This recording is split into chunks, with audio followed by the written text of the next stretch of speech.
아야카는 단 한 번의 등판으로 블랙 퀸즈의 투수 운영 자체를 바꿔놓을 수 있는 카드가 됐다. 시즌 1에서 어깨 부상 때문에 마운드를 내려와야 했던 선수가 시즌 2 첫 국제전에서 다시 공을 잡았고, 상대는 2026년 타이베이시 여자 야구리그 2위에 오른 대만 타오이안 오공이었다. 더 놀라운 것은 복귀 자체가 아니었다.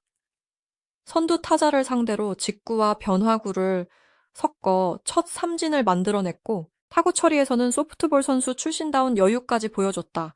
투수 한 명의 목만 한 것이 아니었다. 마운드에서는 투수, 수비에서는 경험 많은 야수 경기 운영에서는 분위기를 바꾸는 카드 역할까지 했다. 그래서 아야카를 두고 진짜 MVP 논쟁이 시작될 수 있다는 말이 나오는 이유도 바로 여기에 있다. 2026년 8월 22일 방송되는 채널A 야구 여왕 2 7회는 블랙 퀸즈와 대만 타오이안 50의 첫 국제전 후반부를 다룬다. 이 경기는 시즌2 네 번째 경기이자 블랙 퀸즈 창단 후 첫 국제전이다. 블랙 퀸즈는 앞선 경기에서 빅사이팅을 꺾으며 3연승을 달리고 있었지만 국제전은 분위기부터 달랐다. 상대 50은 아시아 여자 야구 강국 대만에서도 2026년 타이베이시 여자 야구 리그 2위를 기록한 팀이었다. 빠른 주루와 적극적인 공격, 익숙하지 않은 경기 운영까지 더해지면서 블랙 퀸즈는 초반부터 흔들렸다.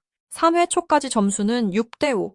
블랙 퀸즈가 단 한 점 차로 앞서고 있었다.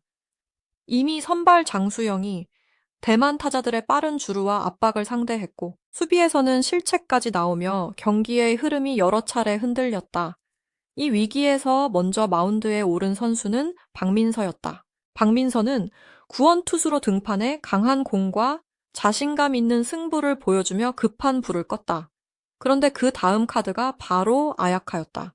박민서처럼 강한 구속으로 상대를 압도하는 유형과는 다른 투수가 이어서 나온다는 것 자체가 대만 타선에는 새로운 계산을 요구하는 장면이었다. 아야카의 등판이 특별한 첫 번째 이유는 부상이다. 아야카는 소프트볼 선수 출신으로 시즌1 초반부터 안정적인 제구력을 보여줬다. 하지만 어깨 부상 때문에 투수 역할을 지속하기 어려웠고, 이후에는 수비 포지션에 집중해야 했다. 투수에게 어깨는 단순히 아픈 부위 하나가 아니다. 투구 동작 전체와 직결되고 자신감까지 흔들 수 있는 핵심 부위다. 결국 시즌1에서 보여줬던 가능성이 그대로 멈춰버릴 수도 있었다. 하지만 아야카는 비시즌을 그냥 보내지 않았다. 부상 회복과 투수 훈련을 동시에 이어갔고, 시즌2에서 다시 마운드에 서기 위한 준비를 계속했다. 그 과정을 가장 가까이에서 본 사람이 윤성민 투수 코치였다.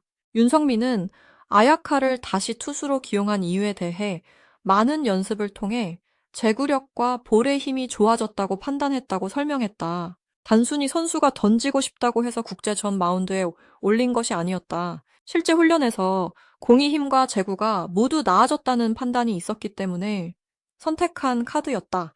특히 경기 전에는 아야카를 위한 1대1 맞춤 훈련까지 진행했다. 상대 타자의 타격을 지나치게 의식하지 말고 자신의 공을 던지는데 집중하라는 주문도 전달했다. 여기서 중요한 단어가 세 가지다. 자신감, 집중, 용기다. 윤성민이 아야카에게 강조한 것도 바로 이 세 가지였다. 야구에서 투수는 공 하나를 던질 때마다 결과가 바로 드러난다. 스트라이크인지 볼인지 맞았는지 헛스윙인지 한 번의 선택이 실점으로 이어질 수도 있다. 특히 부상에서 돌아온 투수라면 몸보다 먼저 마음이 움츠러들 수 있다. 그런데 아야카는 시즌1보다 투구에 자신감이 붙었다며 시즌2에서는 투수로 더 좋은 모습을 보여주고 싶다는 의지를 드러냈다. 그리고 그 자신감이 첫 타자부터 바로 시험대에 올랐다. 대만 50 선수들의 반응은 오히려 자신만만했다. 아야카의 연습 투구를 지켜본 뒤 구속이 빠르지 않다며 큰 점수를 낼 수 있을 것이라는 반응을 보였다. 이 장면이 중요한 이유는 아야카의 장점이 단순한 구속 숫자에 있지 않다라는 것을 보여주기 때문이다. 상대가 빠르지 않다고 판단한 순간 아야카는 직구만 밀어붙이지 않았다. 직구와 변화구를 섞으며 타자의 타이밍을 흔들었고 결국 선두 타자를 삼진으로 잡아냈다. 구속 하나만 보고 승부를 예상했던 상대의 계산이 첫 타자부터 어긋난 것이다. 이 삼진은 단순한 아웃카운트 하나가 아니다. 시즌1에서 어깨 부상으로 투수 역할을 내려놓았던 선수가 시즌2 첫 국제전에서 다시 마운드에 올라 만든 첫 결과였다. 상대는 국내 친선팀도 아니고 대만 리그 상위권에 오른 팀이었다. 점수 차는 겨우 한 점이었다. 이런 상황에서 첫 타자를 삼진으로 잡았다는 것은 아야카 개인에게도 벤치에도 의미가 컸다. 투수는 첫 타자를 어떻게 상대하느냐에 따라 그 이닝 전체의 리듬이 달라질 수 있다. 첫 승부에서 자신감을 얻으면 이후 볼 배합과 수비 동작까지 훨씬 과감해진다. 그리고 아야카의 진짜 강점은 공을 던진 다음에 더 분명해졌다. 타구가 자신 쪽으로 왔을 때 당황하지 않고 안정적으로 처리했고 송구까지 여유 있게 이어갔다. 소프트볼에서 오랫동안 쌓은 경험이 야구 마운드 위에서 그대로 드러난 장면이었다. 코칭 스태프가 아야카의 밝은 표정과 여유 있는 플레이를 보며 거의 상대를 농락하는 수준이라고 반응한 것도 단순히 웃는 얼굴 때문이 아니었다. 국제전의 팽팽한 흐름 속에서 긴장하지 않고 자신의 플레이를 이어가는 모습 자체가 인상적이었기 때문이다. 바로 이 지점에서 아야카가 혼자 몇 명의 몫을 했느냐는 질문이 나온다. 첫째, 투수로서 아웃 카운트를 잡는다. 둘째, 수비수처럼 자신의 타구를 직접 처리한다.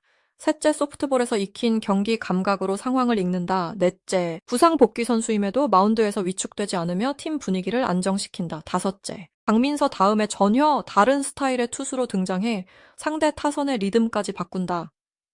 기록지에는 한 명의 선수로 적히지만 추신수 감독과 윤성민 코치가 활용할 수 있는 역할은 한 가지가 아니다. 이런 올라운더의 가치는 시즌2에서 더 커질 수밖에 없다. 블랙 퀸즈는 이번 시즌 승률 6할이라는 명확한 목표를 걸고 있다. 시즌1 성적은 4승 4패였다. 시즌2에서는 목표 승률을 달성하지 못하면 팀 해체라는 강한 조건까지 걸려 있다. 따라서 한 경기를 치를 때마다 단순히 재미있는 장면을 만드는 것이 아니라 실제 승리를 만들어야 한다. 이런 상황에서 특정 포지션만 가능한 선수와 여러 포지션을 소화할 수 있는 선수의 가치는 크게 달라진다. 아야카가 투수로 계산될 수 있다는 사실 하나만으로도 추신수 감독이 쓸 수 있는 카드가 늘어난다. 더구나 블랙 퀸즈의 시즌2 투수진은 성격이 모두 다르다. 장수영은 시즌1부터 선발 경험을 쌓은 원조 에이스다. 박민서는 강한 구위와 위기 상황에서의 공격적인 승부로 존재감을 키우고 있다. 여기에 아야카가 제구와 변화, 경기 운영 능력을 갖춘 또 다른 카드로 들어오면 상대 입장에서는 준비가 더 복잡해진다. 한 경기에서 서로 다른 스타일의 투수가 연달아 등장하면 타자는 매번 타이밍과 접근 방식을 바꿔야 한다. 이것이 아야카의 복귀가 단순히 투수 한 명이 추가됐다는 의미를 넘어서는 이유다. 아야카는 시즌1에서도 아무 기반 없이 야구를 시작한 선수가 아니었다.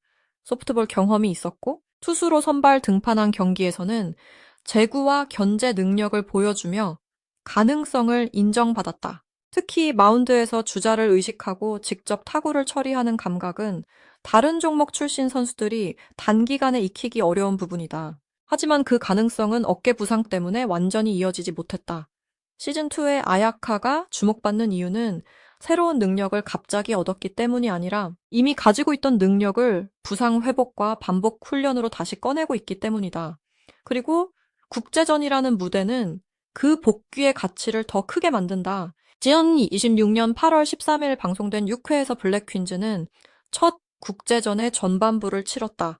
장수영이 선발로 나섰고 박민서가 위기에서 구원 등판했다. 8월 22일 7회에서는 그 뒤를 이어 아야카가 시즌2 처음으로 투수 마운드에 오른다. 한 경기 안에서 장수영, 박민서, 아야카로 이어지는 투수 운용은 블랙 퀸즈가 시즌1과 비교해 얼마나 많은 선택지를 갖게 됐는지를 보여주는 장면이기도 하다. MVP를 이야기할 때 흔히 홈런, 타점, 삼진처럼 눈에 바로 들어오는 숫자부터 본다. 물론 그런 기록은 중요하다. 하지만 야구는 한 가지 기록만으로 승부가 결정되는 종목이 아니다. 위기에서 흐름을 끊는 투수 한 베이스를 막아내는 수비 상대의 타이밍을 빼앗는 볼 배합, 벤치의 선택지를 하나 더 제공하는 멀티 포지션 능력도 경기 전체를 바꿀 수 있다. 그래서 아야카를 둘러싼 MVP 논쟁이 흥미로운 것이다. 단순히 가장 화려한 장면을 만든 선수를 고르는 문제라면 답은 쉬울 수 있다. 하지만 팀 전체에 가장 많은 선택지를 준 선수를 찾는다면 이야기는 달라진다. 특히 아야카는 대만 오공의 최고 에이스로 꼽히는 지엔 위퉁과의 승부까지 앞두고 있다. 선두 타자를 삼진으로 잡으며 자신감을 얻은 뒤 상대 핵심 타자를 만나는 흐름은 아야카의 복귀전에서 가장 큰 시험대다. 여기서 중요한 것은 결과 하나만이 아니다. 상대가 아야카의 구속을 낮게 평가했지만 실제 승부에서는 직구와 변화구, 안정적인 수비로 다른 모습을 보여줬다는 사실 자체가 이미 전술적인 반전이다. 상대가 예상한 투수와 실제 마운드 위의 투수가 달랐던 것이다. 결국 아야카의 가치는 한 문장으로 정리된다. 한 명이지만 한 포지션에 갇혀 있지 않다. 투수가 필요하면은 마운드에 오를 수 있고 수비에서는 소프트볼 경험을 활용할 수 있으며 경기 흐름이 흔들릴 때는 여유 있는 플레이로 분위기를 바꿀 수 있다. 그리고 무엇보다 어깨 부상이라는 가장 큰 변수를 넘어 다시 국제전 마운드에 섰다.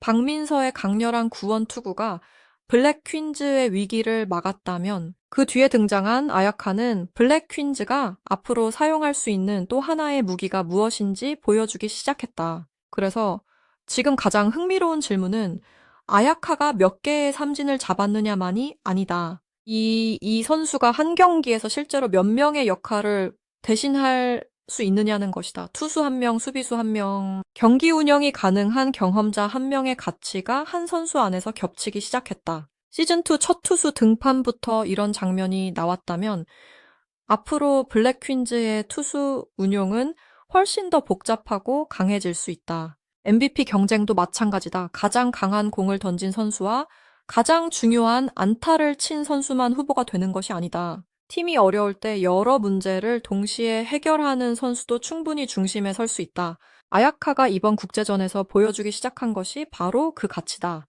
어깨 부상으로 멈췄던 투수 아야카가 돌아왔고 첫 상대부터 삼진을 잡았다. 수비에서는 여유를 보여줬고 상대의 예상까지 흔들었다. 이제 남은 것은 이 다재다능함이 실제 경기 결과와 어디까지 연결되느냐다. 하지만 한 가지는 분명하다. 블랙 퀸즈가 시즌2에서 꺼낼 수 있는 카드가 하나 더 늘었고 그 카드의 이름은 아야카다.